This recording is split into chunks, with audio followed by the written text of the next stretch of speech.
Luiz, primeirão. Boa noite, minha gente. Jovem, que legal. Saudações para você, meu querido. Tudo tranquilo? Senhor Carmelo de los Santos. Tudo bem, Tudo Ricardo? beleza? Ótimo. Como E estão as aí? coisas por aí? Aqui tá tudo andando marcha lenta, né? É igual aqui, então. Como é que estão as A coisas aí? vida. Parado. Apesar Para... que para nós que damos aula de música, né, conseguimos essa solução online para todo mundo, a maioria do pessoal. Então, eu acho que eu estou trabalhando triplicado. É Porque até que mesmo? você aprende a digerir como fazer as coisas, como trabalhar com as crianças. E aí eu tive que eu fiz um trabalho bem legal que eu gravei todas as dicas que eu passava tipo, para os pais mais iniciantes, tipo assim, fazer um curso para pais, para eles entenderem como é que está funcionando tudo.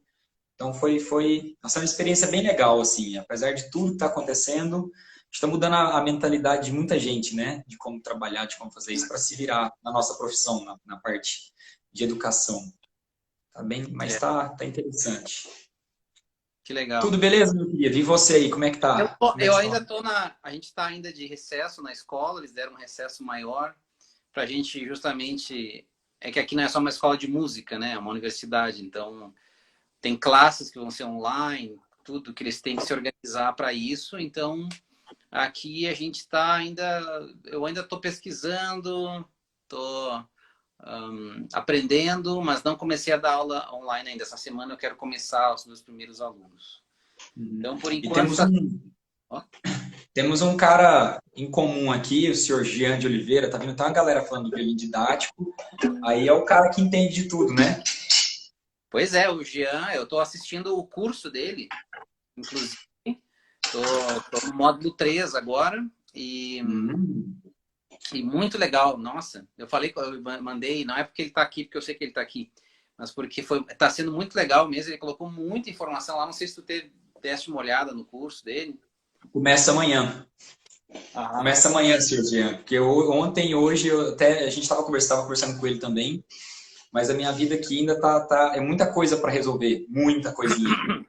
Eu tô super E vai ser enrolado. legal porque ah, é bom, o que aconteceu comigo vai ser legal, porque eu fiquei 2 semanas já tentando fazer um trabalho, me virando, e é bom porque quando você assiste, no caso, eu assisti o curso dele, vou começar amanhã, e aí você já tem uma outra vivência, porque tipo assim, você já sabe o que não funcionou mesmo, e aí você já cria aquela coisa tipo assim, nossa, é verdade, né?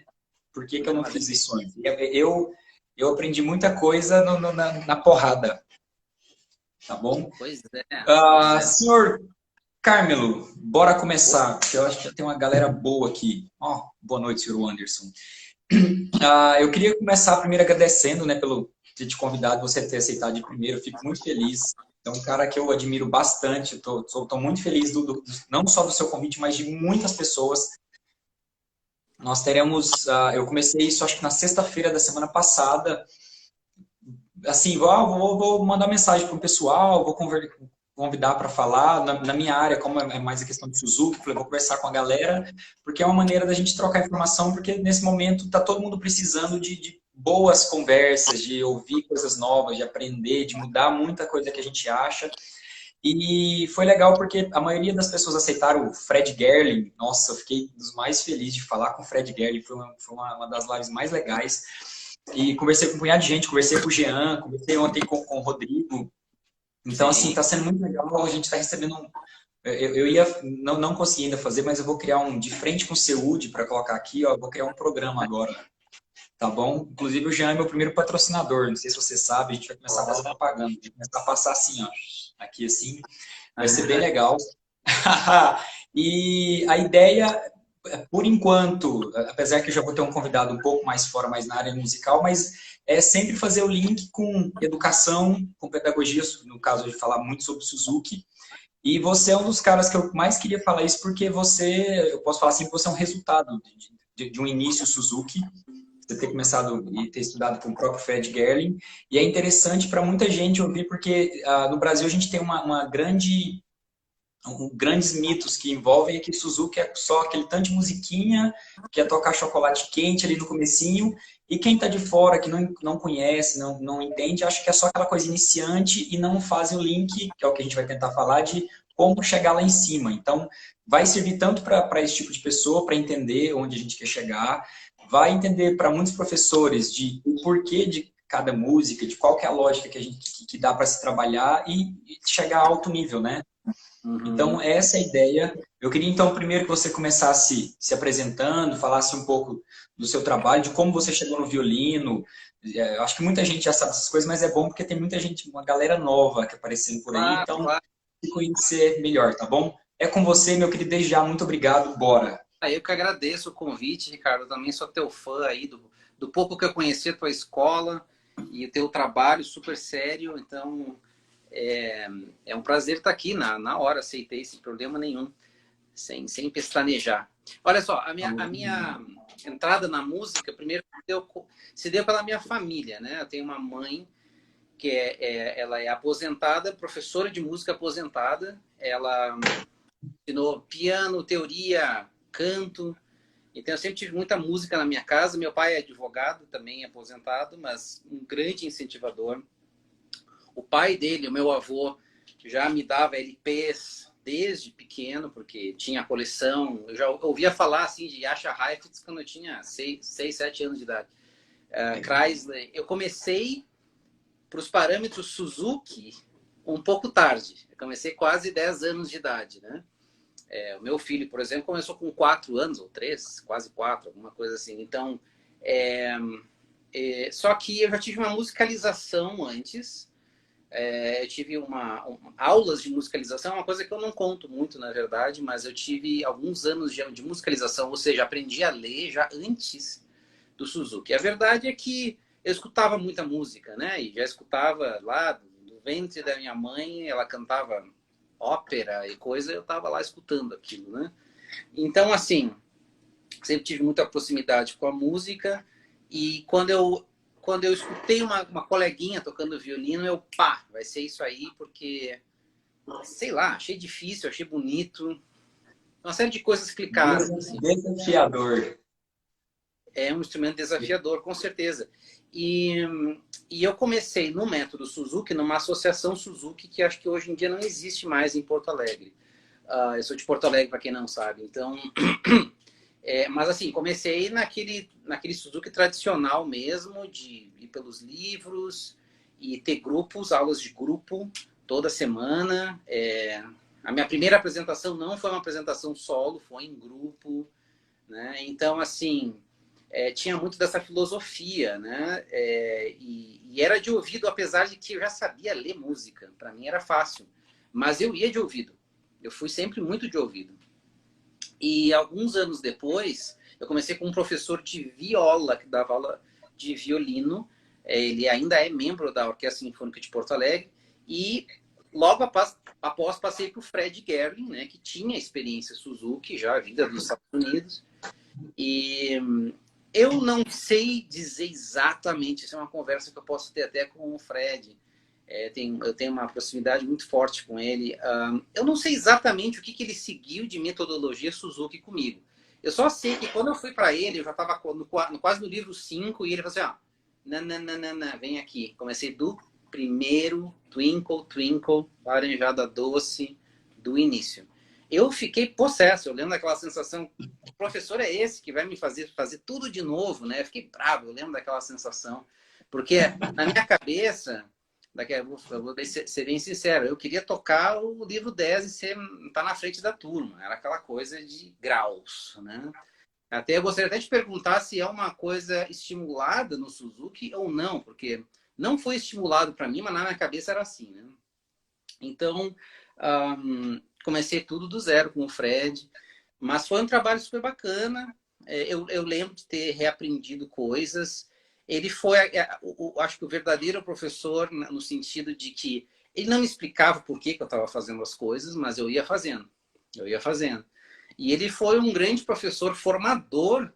Eu tive aula com ele desde os 11 aos 17 anos. Então eu fiz assim, meu primeiro concurso de violino, meu primeiro concerto com orquestra, concurso de Jovens Solistas da USESP, eu fiz concurso de Piracicaba, que tinha na época, que não existe mais, concurso Eldorado, que foi um grande concurso, que hoje em dia não tem mais. Teve um concurso na Rádio MEC, tudo com o Fred. Né? Então ele foi, assim, super importante na minha vida esse foi mais ou menos os meus primórdios, assim, e o meu contato com o Suzuki, né? E claro, a minha irmã mais nova, a Lisiane, que é cellista, né? Ela começou no violino também com o mesmo método, na mesma associação. A irmã mais nova, eu tenho tem 3 irmãs, né? Também fez Suzuki, também fez violino, então era uma violinada em casa. Que legal. É bem interessante isso aí, porque eu tenho, inclusive, tem uma mãe aqui, que é mãe de uma criança que chegou assim, tá, toca violino, o menino toca bem e tal, e veio para cá para fazer aula na escola, e eu já cheguei falando, ó, no nível que ele tá, da maneira que tá, a gente vai voltar do zero. Porque a nossa ideia é entender que não são músicas, né? É uma construção de habilidades e muitas vezes as pessoas acham que tocar bem é tocar notas, mede pela quantidade de notas, os livros, eu toco tal peça, não, eu já estou tocando tal coisa. Mas, e aí foi muito interessante porque eu tive casos de alguns alunos que te falaram, eu já estou tocando, tipo, concerto de Vivaldi e tudo mais. E eu falo, beleza, então vamos fazer assim, vamos fazer um desafio. Você vai tocar o livro Chocolate Quente, as primeiras, tem que tocar todas, pelo menos essas, para a gente fazer um trabalho legal. E Sim. você mata isso em 20 minutos, né? E não conseguiu tocar nem o Twinkle, nem eu falo chocolate quente, a laranjada doce, não conseguiu nem fazer aquilo em uma qualidade aceitável, né, para mudar de turma. Então, a nossa ideia, muitas vezes, e eu passo muito com isso, por essa situação aqui de crianças que vêm de outros professores, mesmo falando que alguns, eu uso o método Suzuki e meus alunos sabem tocar as músicas. E não é tocar as músicas, é fazer algo que é além das músicas, né? Notas, toda música tem nota. Agora, tocar bem, segurando um arco bem, afinação, entendendo mudança de corda, são todas essas habilidades que vai te ajudar em todas lá na frente. Essa é a grande questão, né? Total, total. Não é a complexidade do repertório, mas sim a qualidade dos fundamentos que tu usas, né? E eu vejo isso cada vez mais no que eu estou fazendo hoje em dia. Até me perguntaram nos stories aí, já que você tocou boa parte do seu repertório já muito avançado, qual é a sua evolução agora? A minha evolução agora é ter uma profundidade musical naquilo que eu faço, e também aprimorar meus fundamentos. Eu estou constantemente, para quem me acompanha aqui, ó, queixeira, a espalheira que não é mais espalheira, aí eu ponho a queixeira, aí eu passo 3 meses com não sei do que, compro outra. E não é aleatório, eu estou realmente buscando certas coisas aqui, certas facilidades, né? Eu penso muito, por exemplo, eu penso muito nessa questão, vamos falar um pouquinho de violino aqui. Como é que... Eu vou ter que levantar aqui, porque senão vai ficar ruim. Aí, por exemplo, eu penso muito nessa questão, nesse meu braço o mais reto possível. Eu não gosto de ver aluno ou de ver eu tocando com esse cotovelo muito para dentro. Nem na corda sol eu gosto. E é uma coisa que eu tenho procurado cada vez mais, é procurar uma postura que traga mais facilidade, mais eficiência de movimento no que eu faço. E eu tento passar isso para os meus alunos. Obviamente, quando chegam na universidade, está todo mundo tocando assim, né? Não assim, claro, estou exagerando. Mas tem muito esforço, tocam com muita força, ou, né, tem dificuldades de relaxamento, polegar. Nossa, o que a gente recebe de reclamação, meu polegar dói, meu polegar isso, meu polegar, os dois, né? Esquerdo e direito. Uhum. Então, esse refinamento do fundamento é o meu foco hoje em dia. Então, quando eu vejo trabalhos bem feitos, como é o teu, como é do José Márcio, como é o do Jean de Oliveira, que eu vejo, eu reconheço na hora, assim, eu vejo a pessoa tocando, eu fico, tá direitinho. Já tá avançado, mesmo tocando o chocolate quente. Para mim, isso já é avançado. Porque dali tu vai construindo fundamentos. Imagina tu começar a jogar tênis. Jogar tênis, tá? Eu gosto de tênis. Jogando a raquete assim, ó. O cara pode até jogar, mas no momento ele vai se estragar e não vai conseguir fazer as coisas mais complexas. E é esse o problema que a gente vê. A gente vê a pessoa já tocando com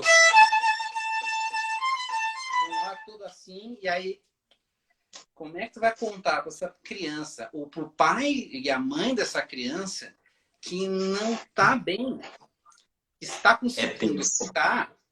Só que assim, vamos fazer uma analogia de futebol, já que somos de um país de futebol. Tu tá colocando o atacante na tua zaga, e dá a bola para ele e vai, corre o campo inteiro para fazer o gol. É muito esforço, é muito não eficiente, entendeu? O que a gente tem que fazer? Para mim, a postura, eu estou falando de postura porque eu acho que é o fundamento dos fundamentos, né? É tu ter um super goleiro, uma boa zaga, um excelente meio de campo. Aí tu pode deixar lá os dedos, as mãos, o resto para fazer o ataque. Vai ser o Porque melhor time do se mundo. fosse no futebol, pelo menos gol você não vai tomar, né? Tipo assim, pelo menos tem Exatamente. empatado. Já. Eu acho que já tá colocando a bola, se tiver tudo bem armado, já lá na frente do teu adversário. Pode não fazer o gol, pode ganhar de 0-0 nos pênaltis no final. Só que pelo menos não toma o gol. Não vai torto. Eu já vi muita gente tocando assim, até alunos meus que vieram tocando para cá, assim, o que tu toca? Eu toco Tchaikovsky, o Brahms, o Paganini número 1, o não sei do que, eu, caramba, tu toca tudo isso, mas não toca nada bem. Infelizmente, eu tenho que falar isso de uma maneira, né, calma, sem xingar a pessoa, mas de uma maneira Pedagógica. pedagógica, de uma maneira realista. Não tocas nada bem. E aí eu faço esses testes. Toca isso aqui, com tal som. Não consegue. Consegue ligar um vibrato com o outro? Não consegue. Então, tem buracos na técnica e é uma pena, porque toma muito tempo para reconstruir. Os pais que estão nos acompanhando aqui, escutem isso. O tempo de reconstrução é muito maior do que o de construção. Mas muito maior, porque tu tem que destruir tudo, tem que implodir tudo para construir de novo. E isso é um trabalho para poucas personalidades, eu diria, porque não é todo mundo que tem a paciência, o zelo e a disciplina de passar por esse processo. E Vai falando ali que eu vou pegar o arco e eu vou mostrar como é que eu faço isso com os pais. Eu vou buscar só um arco ali para te mostrar, mas termina aí. E aí, pessoal, tudo bem? Tomei conta aqui que nós vamos falar de mágica, não tô brincando. Postura. Volta aqui, postura. Braço. A gente vai colocar o violino na clavícula, tá? Vou falar do violino, tá? Inclusive, eu queria fazer uma live sobre isso, sobre postura e ajuste do violino, porque eu acho super importante isso. O que a gente vai fazer? Geralmente, e aí eu não sei, Ricardo, o que tu ensina os teus alunos, o que o pessoal ensina aí, mas eu acho que tá ok no início colocar na altura da clavícula, que eu vi que o José Márcio faz lá no Bacarelli. Sim, a gente pensa. Eu colocando. E esse é o nível do violino, da clavícula, tá? Ele não é reto em relação ao nível do chão, mas também não é muito inclinado, ele é no nível da clavícula. Eu acho que num repertório barroco clássico, até início do romântico, isso não tem problema nenhum. Porque ele não envolve posições muito altas na posição na corda sol. Quando tu começas a fazer muito disso aqui na posição na corda sol, tu vai ter um envolvimento muito maior do teu ombro, das articulações do ombro aqui e do cotovelo. E isso, com o tempo, pode ser que venha a dar problemas. Tá? É a mesma coisa do que falar para o tenista assim, nunca vai ter um problema no joelho. Não. Pode ser que tenha. Mas vamos minimizar aquela dobrinha no final, de buscar a bola nos cantos. Então, eu acho assim, se puder ajustar um pouquinho mais para lá, já ajuda nas posições baixas. Inclusive, ele solta na questão de como que a gente levanta o cotovelo para cima. Por exemplo, se eu estou com o cotovelo assim, reto, tá? E eu faço isso aqui, qual é a musculatura que está fazendo com que o meu braço venha para o lado aqui? É o tríceps. Ele está sendo ativado aqui. Então, assim, depois, mais tarde, por isso que eu falo que no início tá ok deixar assim. Mas o que vai acontecer mais tarde? Quando a gente começar a vibrar tudo, a la Hilary Hahn, que para mim é o modelo de menina Suzuki, né? O que tu vai olhar no violino dela? Tu vai olhar o violino dela assim, porque ela não quer fazer isso aqui o resto da vida, entendeu? Tu quer fazer com que o violino esteja numa posição aqui, ó. Eu não sei se está boa a imagem de vocês, mas que, ó, olha como é que eu vou fazer sem a espaleira, com a clavícula. Obviamente, a criança do volume 1 não está fazendo isso, eu sei disso, mas já estou pensando aqui, ó, construindo as habilidades do zero até os palcos da vida. Eu consigo fazer isso aqui? Consigo, mas eu estou fazendo uma alta torção. Alta torção. Então, isso aqui, em algum momento, pode vir a trazer problemas. Então, um violino levemente mais voltado, caído, mais tarde vai ajudar. Obviamente, não podemos deixar com que a corda Mi fique tão reta assim, ó, que o arco queira cair paralelo. Tem que ter um equilíbrio, né? Então, eu tô falando um pouquinho já de queixeira, espalheira, enquanto tu saiu pegar uma água. Então, deixa eu já te comentar, e foi legal porque já vai fazer um link com o que a gente conversou, que estava conversando ontem com o Rodrigo, de tentar ler coisas, de ver coisas fora do ambiente só seu, porque aí isso ajuda muito, né, nas aulas. E aí eu gosto de dar exemplo para os meus alunos, especialmente os que vêm de outros, pelo seguinte: quando eu vou ensinar alguma coisa que eles já sabem, mas eu vou mudar tudo da vida deles, e vai dar, logicamente, aquele negócio de falar assim, gente, quem que é esse maluco que quer chegar e falar, meu outro professor mandou fazer assim, agora chega esse cara e quer mudar minha vida inteira. Então eu falo assim, ó, tudo que você aprende na vida é uma combinação de neurônios no seu cérebro, beleza? Então quanto mais você faz aquilo, mais consistente fica. É como se fosse a madeira do seu barco. Você tocou aquilo 5 anos, a mesma coisa, vai ficar assim. Aí vem um maluco do tio Ricardo e te ensina uma coisa nova. E o seu cérebro vê isso aqui, ó. É uma conexão nova na sua cabeça. E aí você vai tentar fazer de novo e vai ficar assim. Só que quem o seu cérebro vai confiar nisso aqui que ele fez 5.000 vezes ou nessas 2 vezes que você fez na aula? Ele vai confiar nessa.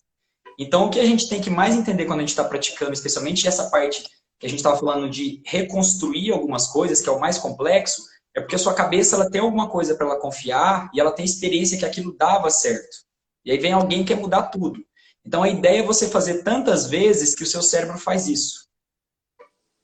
Ele esquece aquela parte. Só que, na verdade, não esquece. Ela está aqui ainda. Só que você simplesmente está tampando ela e falando do seu cérebro, ó, tem uma coisa nova acontecendo. Então, esse trabalho de quem chega, no seu caso, acho que mais ainda, porque você trabalha com alto nível. São anos e anos de um aluno tocando alguma coisa para você chegar e falar, ó, muda isso aqui, muda a pontinha do dedo. E aí é muito mais difícil, né? Então, é uma das coisas até que eu ia te falar aqui, que eu ia te perguntar mais pro fim, mas é basicamente isso.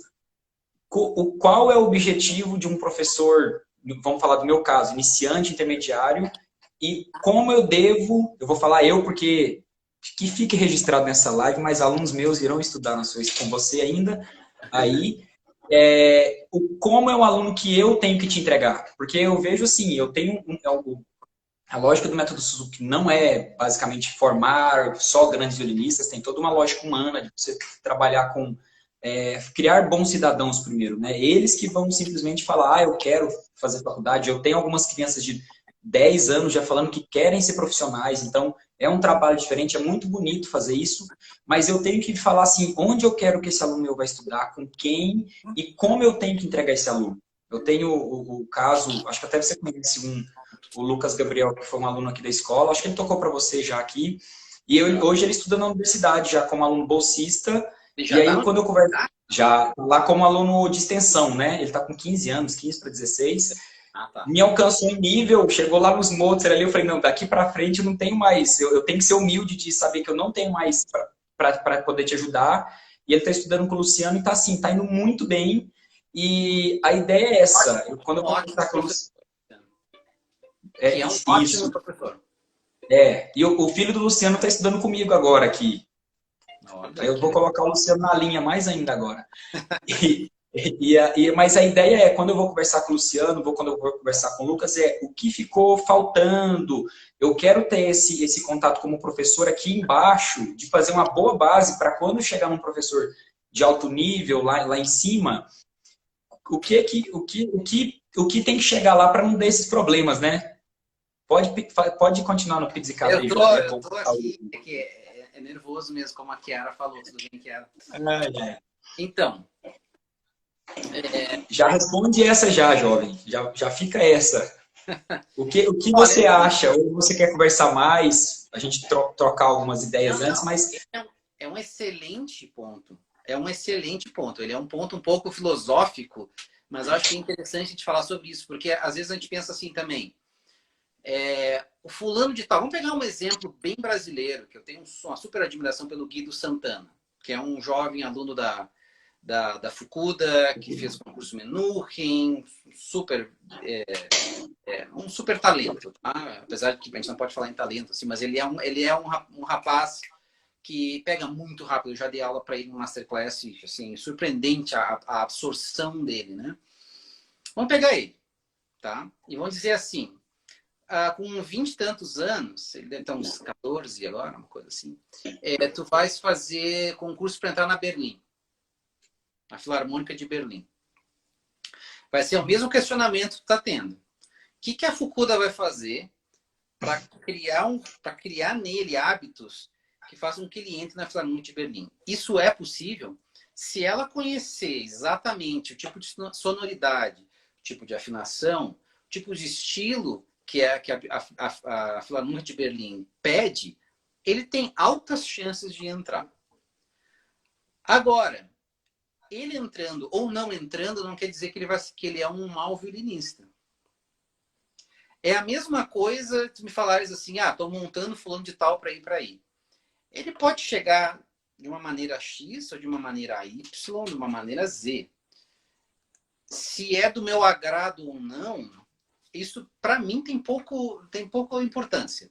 Desde que o aluno esteja bem montado, tenha um ideal artístico. Tem tantas coisas que fazem que um músico seja um músico, né? Acho que tem que ter um ideal artístico, tem que ter um desejo de expressar esse ideal artístico. O ideal artístico, o que seria? Alguém me perguntou isso um dia desse. Para mim, o ideal artístico vai além de pensar em alguma coisa, mas é o senso estético que a pessoa tem. E isso aí, para mim, é inato. Tem pessoas que vão escutar a música barroca e vão dizer assim, meu Deus, é isso que eu gosto. Vão escutar música romântica, como eu, né, jovem. Nossa, eu quero tocar Tchaikovsky o resto da minha vida. Então, assim, pega essa estética e aí tem que ter o desejo de expressar. Porque quem não tiver o desejo de expressar também vai ficar com medo de tocar, vai ter receio, vai ficar assim, por que eu vou me esforçar tanto? Não tenho tanta vontade de me expressar assim. Tudo bem, não tem problema nenhum. Mas dentro dessa linha, né, de fazer bacharelado em performance, mestrado em performance, a pessoa precisa ter isso, tá? Num grau maior ou menor, tá? A pessoa tem que ter intelecto, ela tem que ser curiosa, ela tem que ser assim, nossa, fulano de tal toca assim, fulano de tal toca assado. Quando eu era jovem, eu ficava escutando gravações de LP. Tá, eu cheguei a pegar o CD, não sou tão velho assim. Pegava o CD e ficava assim, nossa, o Heifetz foi pela corda ré, com o primeiro dedo. Eu sabia, eu sacava, né? Porque eu era viciado naquilo, eu era viciado por escutar violino, entendeu? Então tem que ter tem que essa preocupar com os curiosidade. detalhes, né? E isso aí, Isso, né? Que é tem que ter uma buscar os curiosidade pelos detalhes. detalhes, exatamente. Então, até hoje eu sei que fulano de tal toca com o cotovelo alto, fulano de tal toca com o punho alto, fulano de tal mexe muito os dedos. Eu sei, porque eu lembro de ver vídeos e ficar fascinado como cada violinista resolve nessas questões. Então, tem que ter. Eu vou listar de novo para ficar. Tem que ter esse ideal artístico, que é estético, tem que ter um desejo de expressar aquilo, tem que ter um intelecto curioso e tem que ter bons hábitos motores. É isso que a gente está como professor. A gente, na verdade, como professor, influencia os 4 níveis para mim. O Fred me influenciou com certeza, com o seu gosto musical, com as suas preferências. A gente está sempre influenciando os outros. Mas numa aula de violino, a gente vai conversar e lidar com o aluno nesse aspecto físico, de bons hábitos. Agora, se tu conseguires trazer um violinista, um músico, com um bom nível nesses 4 elementos, para mim, tanto faz se a pessoa está tocando assim, tocando assado. Ela tem bom som, ela tem boa postura, ela tem uma boa afinação, ela já tem um certo estilo de música, de que é barroco, de que é clássico, do que é tocar Beethoven, do que é tocar Brahms, do que é tocar... Sabe? Se a pessoa tem um bom... E claro, ninguém sabe tudo. Eu acho assim que é uma questão de ter uma boa média dessas coisas. Eu recebo alunos de todos os níveis. Eu tenho alunos aqui, tu falas que eu tenho alunos avançados, tem alunos avançados, mas eu tenho alguns alunos que não fazem performance como primeira opção. Eles fazem educação musical e precisam ter aula de violino também. Eu tenho um aluno que chegou tocando para mim assim. Entendeu? E eu tive que ensinar tudo bonitinho. E eu não tenho esse tipo de aluno em princípio. Eu tive que lutar um pouco, pesquisar, dar uma lida nos livros de novo. Eu não tenho uma pedagogia para alunos muito iniciantes. Eu confesso isso, eu não tenho. Inclusive, eu vou fazer o curso do José Márcio lá em São Paulo, no final de julho. Estarei lá. Sério? Lá. Vou lá. Oh, legal, cara. Ele me convidou e eu falei, tá na minha agenda. Espero poder estar no Brasil, né? Com essa zona toda que está o mundo. Ai, ai, ai. Enfim, então, assim, eu acho que, não sei se eu te respondi, eu acho que precisa ter uma boa média desses quatro elementos, sabe? Uhum. Se o aluno não tem boas qualidades, qualidades não, ruim, bons hábitos motores, mas tem curiosidade, mas tem vontade, quer trabalhar, vamos embora. Esse aluno vai sair disso aqui para fazer isso aqui depois de uns 2, 3 meses, que foi o caso desse meu aluno. Hoje ele está tocando bonitinho, redondinho, com som bonitinho, porque ele quer mudar, ele busca, ele escuta a música, ele quer ser compositor também. Então, tem alguma coisa lá dentro que está puxando ele para conseguir essas habilidades. Agora, é muito difícil um aluno que não tem essas curiosidades, essa busca, esses hábitos e ainda tocam com dificuldade motora.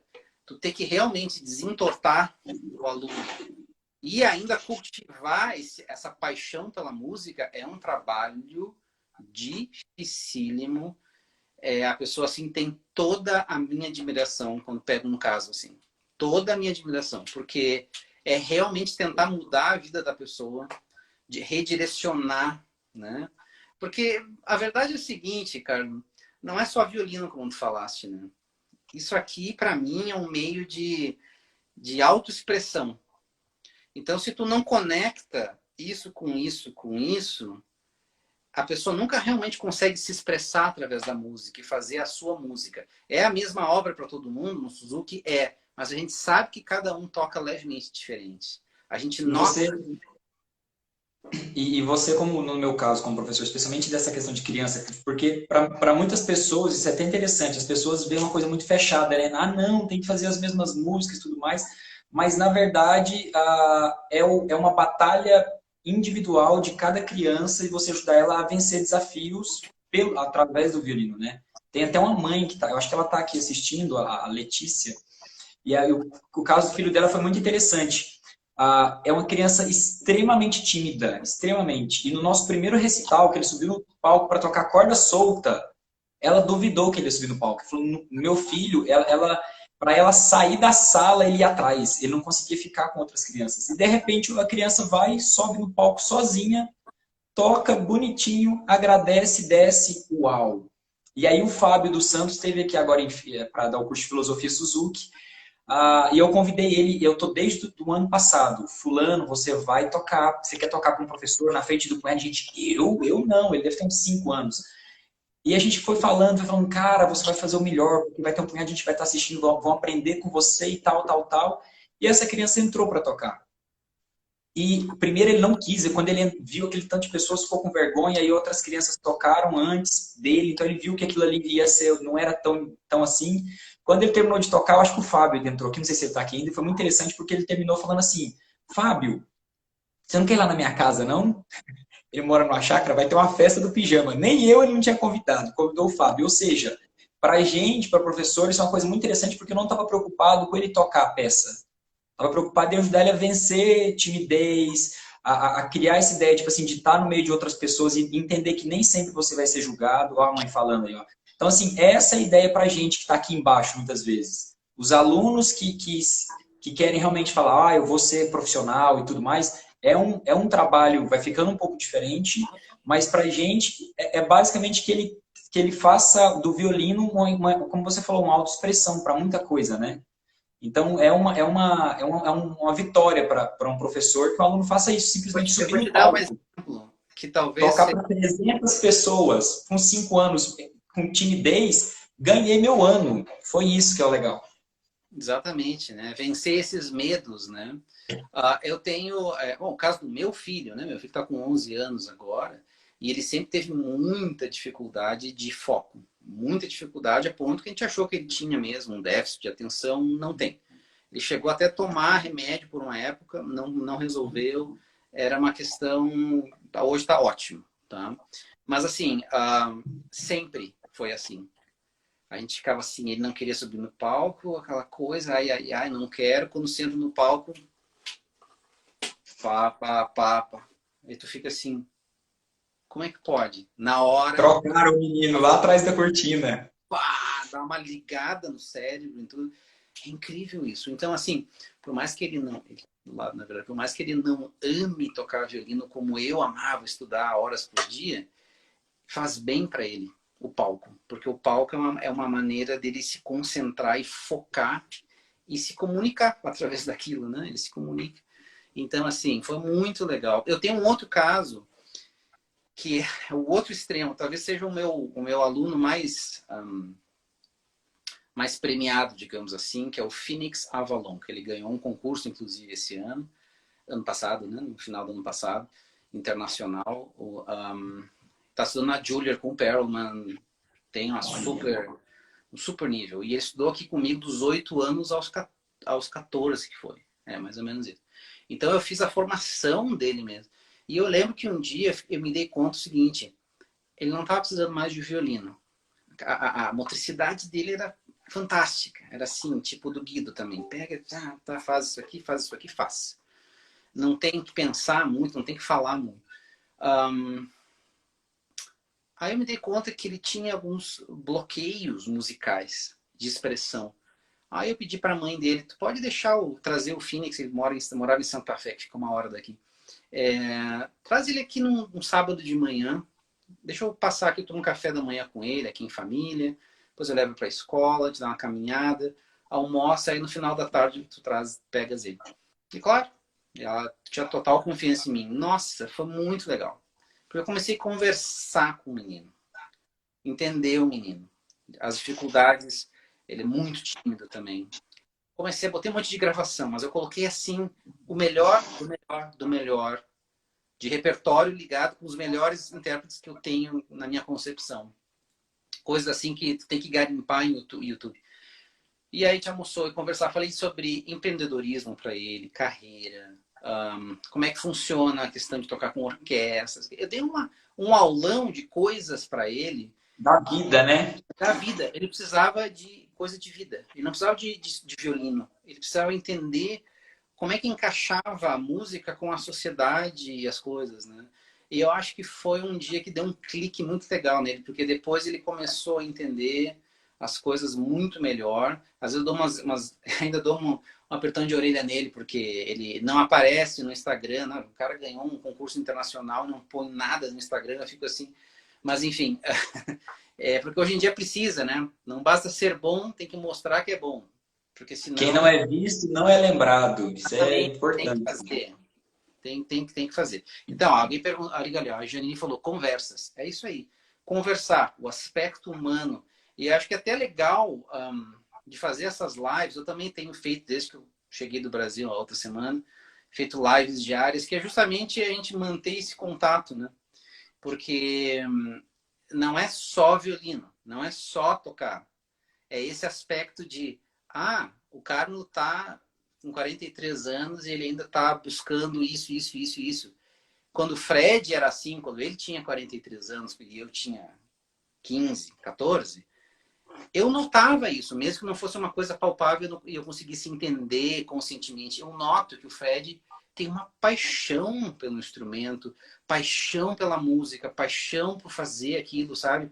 E isso é o que, na verdade, nos impulsiona e é o mais importante. É o que me faz acordar todo dia e pegar o violino e continuar, porque senão, é sempre que eu falo, né? É um pedaço de madeira com uma corda que a gente faz vibrações no ar. É um negócio assim que... Pra quê? Como o Fred ele gosta de falar, tipo assim, é um pedaço de pau, com outro pedaço você faz assim e sai som. É muito simples no fim. Mas esse detalhe que vem depois, aí que é a grande questão. Aproveitando isso, que era uma outra coisa que eu tinha colocado aqui, qual é a importância que você acha desse tipo de professor, e esse iniciante, o básico, que você teve outros antes do Fred, mas essa paixão que você vê no professor, essa coisa, você acha isso muito importante? O que mais você acha que o professor tem que ter, que ele precisa passar para o aluno, por exemplo? Porque o Fred, a minha história com ele é muito louca também, porque eu sou de Ituiutaba, em Minas Gerais, uma cidadezinha bem pequena, e a esposa dele é de Uberlândia. E Isso. lá ele conseguiu, na época, criar um festival lá, o Mábio Duarte da aula lá, que você conhece também, nosso querido Mábio. Aquele lá tem que tirar ele da caverna também, para Nossa, aparecer. Você esse acho conhece? que não sai mais. Esse se enterrou na caverna e não sai mais. Não puxa nem com corda, sai. Figuraça. Uhum. E aí, o que aconteceu? A primeira vez que eu vi o Fred no ensaio e o que ele fez, na verdade, ele estava dando um masterclass para alunos e eu assisti o masterclass e falei, quem que é esse cara? Como assim que ele, tipo assim, ele pegou um menino que estava tocando nada e fez uma mágica acontecer na aula, assim, ou fazer aquele resultado. E aí eu fiquei fascinado nele, não só eu, todas as crianças. E foi muito legal porque eu acho que dava na faixa de umas 300 crianças. E o primeiro ensaio, ele simplesmente falou assim, eu só começo o ensaio quando todo mundo estiver olhando nos meus olhos. E em silêncio. E ele abaixou a cabeça e ele ficou, eu acho que ele ficou uns 5 minutos. E o pessoal conversando e cutucando o outro, oh, fica em silêncio, tal, e ele abaixado. Quando fez mais ou menos aquele silêncio, ele abriu e olhou um por um, os 300. Cara, aquilo para mim foi demais. Ele gastou uns 10 minutos para começar o primeiro ensaio. A gente tinha 5 ensaios para começar a apresentação. No segundo dia, ele gastou 1 minuto. No terceiro dia, acho que ele gastou uns 10 segundos. Ele viu todo mundo concentrado, respeitando o momento, e assim, não precisou gritar, não precisou fazer falta de educação, não Tá. precisou fazer abuso mental que vai acontecer. Não, ele simplesmente fez. E aquilo me marcou tanto que eu falo, eu até brinquei com ele de ele é meu guru, ele é meu guru como professor, porque é uma pessoa que o que ele faz e o que ele fala tem muita coerência, né? E isso parece que marca a gente. Eu, pelo menos, eu procuro estar perto de pessoas que me inspiram nesse sentido. Com Então, onde eu certeza. encontro ele, eu tenho que falar, Fred, você lembra de mim? Eu sou lá de Ituiutaba e tal, tal. Ele, eu lembro, tal. E a gente vai conversando. E aí, isso foi em 2004, mais ou menos. E até hoje, eu nunca me esqueço da sensação de falar assim, eu achei um professor que eu queria. Eu queria ter fazer, não tive condição de estudar lá e ele assim, mas é muito interessante isso aí e esse tipo de professor que marca a gente pro resto da vida, né? Então, que conselhos você daria para professores em ações, em como tratar? Eu acho que isso é interessante, você falou, né? De tirar um dia para você Olha, passar com um aluno. Parece para alguma pessoa falar assim, eu ficar perto de um é aluno muito meu, difícil passar o fim de dia. semana. Eu tive esse Os... luxo porque eu tinha, acho que, 2 alunos particulares fora com os alunos da universidade, mais 2 alunos particulares. E o Phoenix era um deles. Aquilo ali foi um momento mestre-pupilo mesmo, sabe? Eu senti que eu precisava fazer aquilo naquele momento, para tentar dar uma engrenada aqui em algumas partes que não são simplesmente do violino, né? Mas eu acho que, e é isso que eu acho que os alunos não entendem, talvez até os professores não entendam. E eu demorei muito tempo para entender isso. Numa sala de aula, existe muito mais do que a instrução violinística. A maneira como tu trata a pessoa, a maneira como tu trata o violino, como tu trata a música, isso tudo passa para o aluno. Tudo passa, né? Então, assim, se eu pudesse dar um conselho, tente criar uma lista de repertório para os alunos escutar. De músicas que vocês gostem, que sejam uma boa referência sonora, né?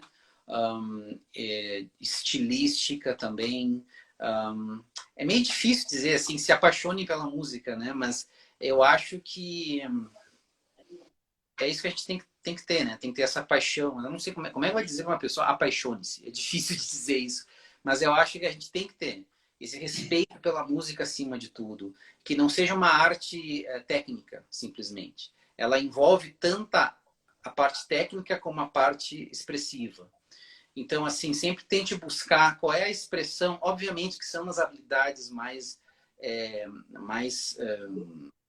superiores, digamos assim, né? Mais refinadas, que a gente vai trabalhar essa expressividade. Obviamente, a gente vai começar da postura, do som, afinação, o ritmo bonitinho, certinho, mas em algum ponto, fale sobre expressão. Fale. Na verdade, eu fui um aluno Suzuki não comum, porque eu acho que o Fred nunca falou isso para mim. Eu simplesmente Ele não fala até hoje. eu queria estar no palco, eu queria tocar, eu queria mostrar alguma coisa através do som, entendeu? Isso era um E dos o meus seu professor, interessante isso aí, o seu professor te motivava a querer estar no palco, né? com Porque tem certeza. professores que não dão essa opção para os alunos, não tem essa vontade de, tipo assim, eu dou aula, no meu caso, eu tenho uma escola privada, mas a gente faz aula no parque. Teve gente que falou assim, nossa, nunca vi isso, fazer uma aula no parque. A gente faz uma aula no parque simplesmente para as crianças tocarem para pessoas que elas nunca viram. E criar que isso é bom. Porque eu morria de medo de palco, porque o meu professor, não, você está errando aqui na sala, imagina quando subir no palco. E Nossa. criava umas coisas tão loucas na cabeça, que até que eu tive uma professora, uma em Uberlândia, na faculdade lá, que ela fez uma palestra um dia, falou cada coisa muito interessante sobre estar no palco, essa parte mágica de como, do que é você para as outras pessoas, Eu né? não sei, E aí começou a mudar.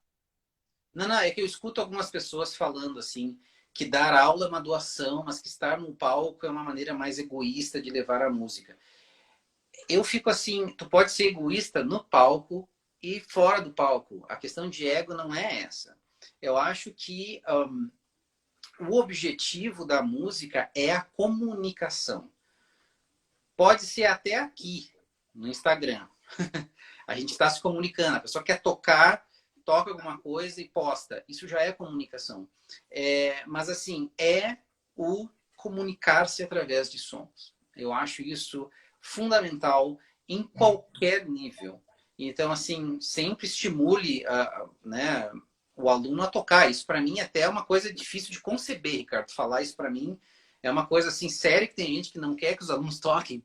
Porque o Não, Fred, fica. aqui teve o Dário, um aluno meu aqui do festival, de festivais, né, da vida, perguntou, foi o Fred que quis que fizesse os concursos ou tu? O Fred. E aí tem pessoas que criticam, inclusive, as competições, né? Mas eu acho, e eu também até um certo ponto eu ficava assim, nossa, a sensação da competição, do momento de entrar no palco e entra o outro e tem que tocar, não é boa. Porém, o processo de aprendizagem que leva tu chegar àquele ponto de apresentar numa competição é fantástico e não é reproduzível num concerto normal. Então, eu acho assim, eu sou ambíguo em relação a competições. Eu acho que deveria ter mais competições, inclusive eu vou dar um gancho aqui. Concurso de violino Casa da Música lá em Porto Alegre.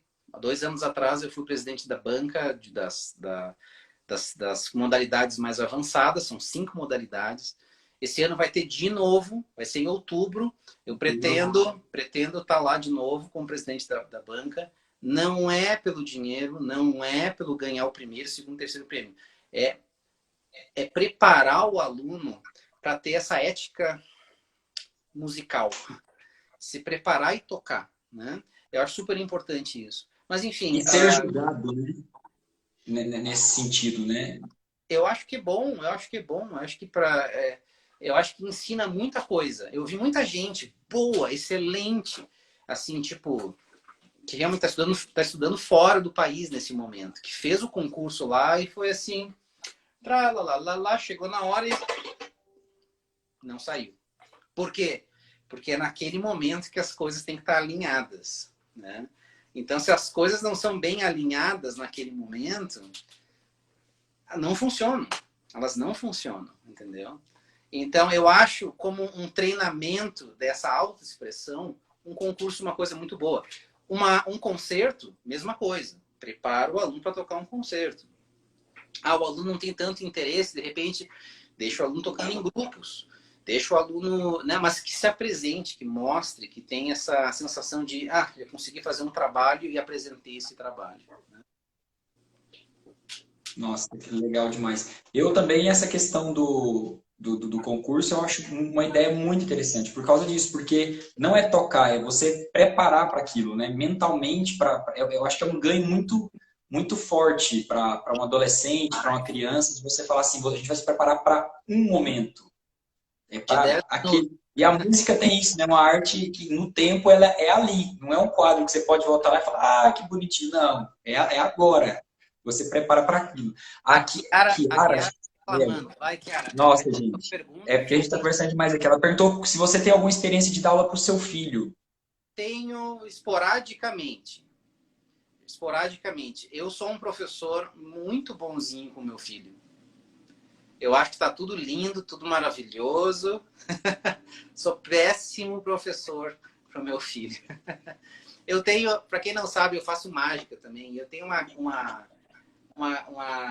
coisa muito forte com criança. Eu gosto de criança. E então, para mim, aquilo ali é muito mais lúdico do que uma aula de violino. Eu não consigo. E por fora que também eu não tenho didática, né, gente? Eu não tenho didática para criancinha. É isso que eu quero começar a trabalhar, não para dar aulas, mas para mexer um pouco aqui com os meus conhecimentos. Mas é assim, para mim, aquele é o momento da a criança aprender algumas coisas, alguns pontos, por meio da diversão, por meio do lúdico. E para mim isso é mais importante quando a criança é pequena. Hoje em dia dá para dar umas, aqui tá errado, aqui faz assim. Só que mesmo assim eu tenho medo que chegue um momento que seja tão rígido que ele perca a vontade de continuar fazendo aquilo por si mesmo, né? Então eu sou aquele professor para o meu filho, tapinha nas costas, assim, vamos lá, vamos fazer. E, na verdade, eu sou assim com os meus alunos, mas, obviamente, dentro de um âmbito universitário, eu não posso ser assim, eu tenho que exigir certas coisas. Mas eu tenho uma filosofia muito simples. Não quer fazer, não faça. A pessoa não quer fazer, eu sinto assim, por que você está fazendo? Aí eu chego a pedir para a pessoa escrever para mim, se eu noto que tem uma resistência muito grande. Eu tenho um questionário para a pessoa. Quando você começou a estudar violino? Por que você começou a estudar violino? Seus pais querem que você estude violino? Não lembro mais, tem várias perguntas lá, em inglês mesmo. Quando eu vejo que tem casos de pessoas que estão lá assim, e não tão curtindo fazer a coisa. Gente, vai fazer outra coisa, tá? Eu quero que tu goste de música, mas eu não posso querer mais do que tu quer para ti mesmo. Isso não existe. Eu não posso fazer um cara aprender a nadar para ser o Michael Phelps se ele não quer ser o Michael Phelps. Não quer ser, não precisa ser o Michael Phelps. Vai aprender para diletantismo, brincar, sei lá, tudo bem, não tem problema. E eu não tenho problema de dar aula com pessoa assim. Mas quando a pessoa vem fazer performance, mestrado, e encontro pessoas que estão assim, resistentes à mudança, que quer fazer isso, nossa, aí eu fico assim, o que tu tá fazendo com a tua vida, então? Então, Com o meu filho, eu sou também um pouco assim, eu não sei se ele quer ser violinista, eu não quero que ele seja violinista. Se ele quiser ser violinista, maravilha. Mas se não, tá tudo bem. Tem que encontrar qual é a sua paixão, né? Encontrar a sua paixão. É interessante ter duas coisinhas. Uma é uma coisa que eu também gosto de falar muito para os meus alunos, que eu não sou um professor em si, eu sou um ajudante. Eu só posso ajudar quem quer, que é isso aí no caso. Se a pessoa não quer, fica complicado demais de você fazer o trabalho. Então, mesmo os pais, quando vêm com as crianças, criança ainda é um pouco diferente, dependendo da idade, porque muitas vezes não é que elas não queiram, elas têm medo de uma coisa nova, elas têm preguiça.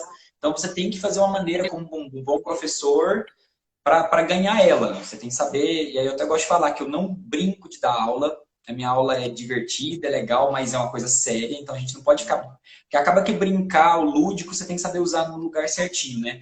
E aí, só emendando com essa questão dos pais, eu conheci uma teacher trainer Suzuki acho que é da Noruega, Islândia, ali para cima, ali na Europa.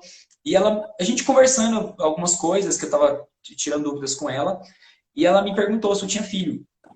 Eu falei que não tinha filho, mas tinha vontade de ter. E ela falou assim: quando você tiver os seus filhos, não dê aula para eles.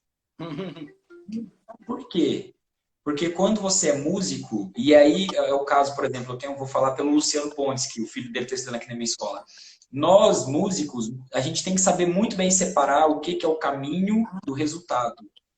E a gente sabe qual é o resultado e conhece os nossos filhos. E muitas vezes a gente não sabe esperar as velocidades, não sabe entender que é uma criança e separar o que é o momento de ter uma aula, de acompanhar o processo de estudo, né? Acaba que tudo vira aula.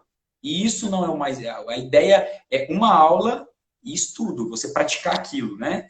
E aí ela falou dessa maneira, eu falei, nossa, faz sentido. E foi muito engraçado, porque quando eu falei com ela, só tava eu dando aula Suzuki em Goiânia. Eu falei, nossa, o único professor que eu conheço está a 200 quilômetros de distância da minha casa. Ela falou assim, um pai que quer fazer o melhor para o seu filho, dá um jeito. E eu falei, eita. Então, mas é muito interessante porque eu sei, muitas pessoas dão aula para os filhos e muitos têm sucesso e eu já vi muitos casos das crianças odiarem o instrumento por causa dos... E são os ótimos pais. Mas eu vejo muito por isso. Se o pai não souber separar o que é o momento de aula e o momento de prática, de estudo, que é o momento que a criança tem que errar, tem que só repetir e tentar, mesmo com o pai ali em cima, mas o pai não pode ficar só falando por quê, que é o que a gente faz na aula. É deixar. Porque senão você não cria na criança a ideia que é ela que está resolvendo os problemas. Quem está resolvendo é o pai, é o professor, porque ele sabe do resultado. Então, eu achei muito interessante essa conversa que eu tive com ela. Isso deve ter uns 4 anos atrás, e até hoje eu nunca esqueço disso, dela falar, vai atrás de outro professor, porque você... E aí ela falou mais ainda para mim, eu sou um professor Suzuki e eu preciso passar na pele o que o professor, o que o pai do meu aluno passa. Porque e o seu caso também, você está aqui como professor. E aí, no nosso caso, Suzuki, você tem o professor, tem a criança e tem os pais para ajudar. Então, ela falou para mim, você tem que passar pela experiência de você estar no lugar do pai, para você ver o que o pai passa em casa. Isso é muito legal. E assim, quando eu tiver meus filhos, é essa a ideia. Eu penso seriamente em fazer isso. Não dar aula para os meus filhos. Agora em Goiânia temos outros professores Suzuki, uma galera que eu confio. Então, tipo assim, para passar por isso, de ser um pai, para ver o que passa lá, né? Tá chegando então, Ricardo? Hã? Tá chegando então o Estamos momento? em treinamento, jovem. A melhor parte. Muito bem. E, meu querido, Oi. então vamos voltar agora lá no nosso tema. Vai cortar, né? Você quer já começar outra? Que agora que eu ia te perguntar, o que são as habilidades Suzuki? Vai cortar aí? O meu aqui tá... Vai falar para mim, corta aí e começa outra. Vamos cortar outra já por precaução, gente. A gente Vai. volta. No segundo parte de frente com o Seude. Fomos. Fomos.